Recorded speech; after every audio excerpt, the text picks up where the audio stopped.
Man stands trembling before the altar of his own invention, bowing his head to a phantom shaped by his own hand, whispering prayers into the void though the echo carried authority beyond his own voice.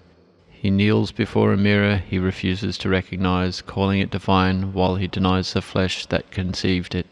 Every god that has ever been worshipped rose from the marrow of human imagination, sculpted from the desire, fear, ambition, and hunger for power. The heavens hold no throne beyond the one constructed in the human mind, yet man cowers though enslaved by his own reflection. He speaks of divine will while concealing his own. He praises mercy while craving domination. He glorifies creation while indulging destruction. These contradictions find resolution through a convenient illusion, a deity permitted to act where man claims restraint. The God he worships may unleash wrath, demand sacrifice, command obedience, and deliver judgment without consequence, while man convinces himself that such impulses belong to something greater, something beyond him, something that absolves him of responsibility. In truth, he gazes upwards to avoid looking inward. Every prayer becomes an act of submission to an idea born from human ego, yet twisted into force that demands obedience from the Creator. Man invents the master, then willingly becomes a servant. He constructs chains, locks them around his own wrists, then proclaims that freedom lays beyond them. This theatre of self-denial persists because he fears the revelation that waits when the illusion collapses. He fears the moment when the voice of God dissolves into the echo of his own thoughts, when the divine command reveals itself as nothing more than human desire cloaked in sanctity. He divides himself into fragments, labeling one aspect sacred and the other profane, as though flesh and spirit exist in opposition rather than unity. He wages war against his own instinct, condemning the very forces that drive him to create, to conquer, to rise above stagnation.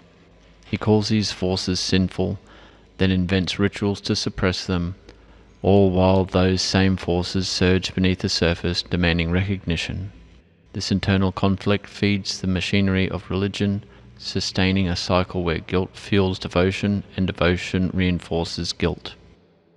When the illusion weakens, when doubt creeps into the sanctuary of belief, he scrambles to reinforce the structure, layering doctrine upon doctrine, constructing elaborate systems of morality and punishment designed to keep himself divided. He fears unity within himself because unity reveals truth, and truth shatters the illusion of external authority.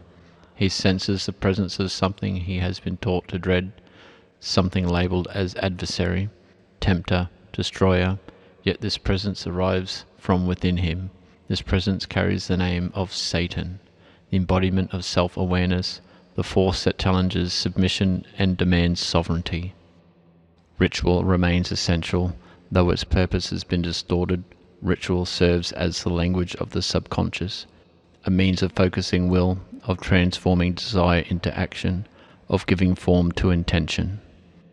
Religion has harnessed ritual as a tool of control, directing it towards external worship, yet the mechanism itself belongs to the individual. When ritual becomes an act of self-exaltation, it transforms from submission into empowerment. The altar becomes a stage where man affirms his own existence, where he channels his will into reality, where he embraces the totality of his nature without apology. The collapse of faith in external gods signals a return to authenticity, the movement towards the recognition of self as the highest authority.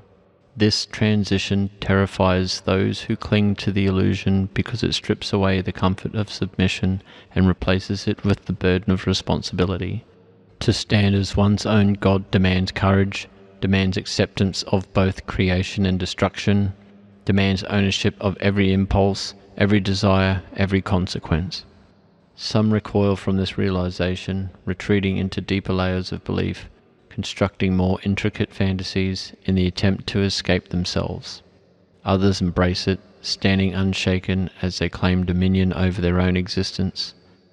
These individuals reject the false dichotomy between the sacred and the profane, recognizing that all aspects of their being contribute to their power.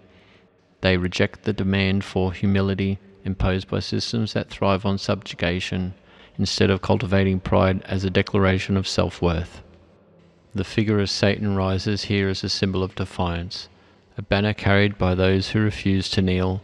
He represents a refusal to surrender identity, the refusal to dilute strength, the refusal to accept imposed limitations.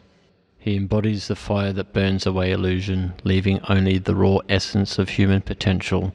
Through this lens, Satanism emerges as a philosophy of self-deification, a path where man acknowledges his own capacity for greatness and claims it without hesitation.